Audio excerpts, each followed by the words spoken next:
नमस्कार मंडळी, या अक्षय तृतीयेला करा पुढील उपाय.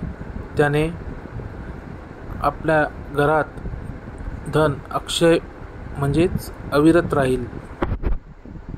उपाय नंबर 1. अक्षय तृतीयेला आपल्या देवघरात एकाक्षी नारळ लाल रंगाच्या कपड्यात बांधून स्थापित करावे.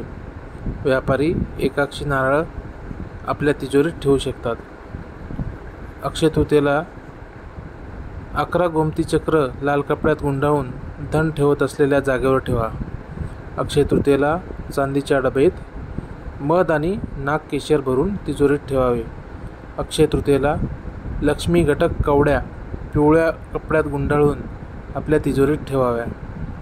अक्षय तृतीयेला सकाळी 3 किंवा 5 गोमती चक्राचे चूर्ण तयार करून आपल्या घराच्या मुख्य दारासमोर पसरवून द्यावं. अक्षय तृतीयेला ललिता सहस्रनाम व श्री सूक्त पाठ करून माँ त्रिपुरा सुंदरी आणि माता लक्ष्मीची अर्चना करावी. अक्षय तृतीयेच्या दिवशी जलदान करणे याचे देखील खूप महत्त्व आहे. पिण्याच्या पाण्यासाठी किंवा लोकांसाठी स्वच्छ पिण्याच्या पाण्याची व्यवस्था करता येईल. पुराणात असे लिहिले आहे, अक्षय तृतीयेला जलदान करणे फार मोठे पुण्य मानले गेले आहे. तसेच याने अक्षय पुण्य प्राप्त होते. अक्षय तृतीयेला तांदूळ, डाळ आणि पीठ इत्यादी दान करणे अत्यंत शुभ मानले गेले आहे. असे केल्याने अतिशय शुभ फळ मिळते. त्याचबरोबर माता अन्नपूर्णा सदैव आपल्यावर कृपा राहते.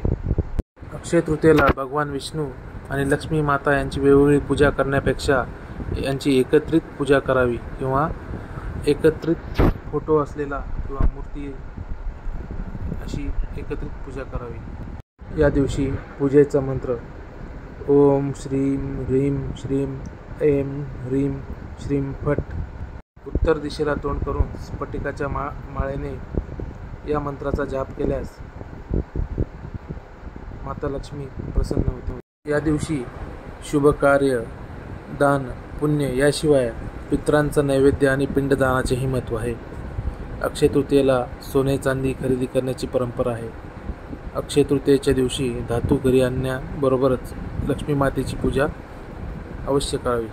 प्रत्येकाने आपापल्या ऐपतीनुसार खरेदी करावी. भगवान विष्णू लक्ष्मीची पूजा करून दिवस सुरू केल्यास ऐश्वर्य प्राप्त होते. माता लक्ष्मीच्या मंदिरात अक्षय तृतीयेपासून शुक्रवारपर्यंत आणि त्यानंतर 7 शुक्रवारपर्यंत अगरबत्ती आणि गुलाब अगरबत्ती दान करा.